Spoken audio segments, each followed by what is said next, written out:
Hello, in this video we'll be talking about shoulder dislocation. It is of three types: anterior, posterior and inferior. Anterior dislocation occurs due to vigorous throwing of the ball and it leads to abduction and external rotation. Posterior basically occurs in electric shock or epilepsy and it leads to adduction and internal rotation. And inferior is due to leads to hyperabduction when in a salute posture, when the patient locks arms by the side of head. Anterior dislocation is classified into three types: A, B and C. A is preglenoid, B is subcoracoid and C is subclavicular.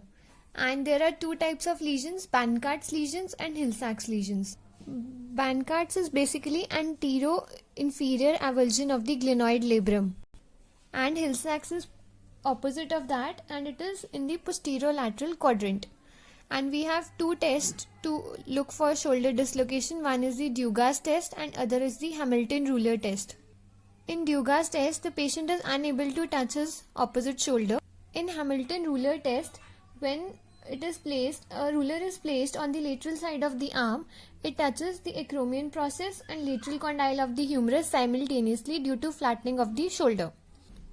For reduction of the shoulder dislocation, we use Cocker's maneuver and it has a mnemonic TEAI. First is traction, then we do external rotation, E for adduction and I for internal rotation. Hippocrates method is an obsolete method and treatment includes Putti Platt operation, in which we do double breasting of the subscapularis tendon. Bankart's operation, or arthroscopically we can do, and the other one is Bristow's operation. Complications include: most common overall complication is recurrence, most common immediate complication is injury to circumflex branch of axillary nerve, and most common delayed complication is recurrence. In next video we'll discuss about the fracture shaft humerus.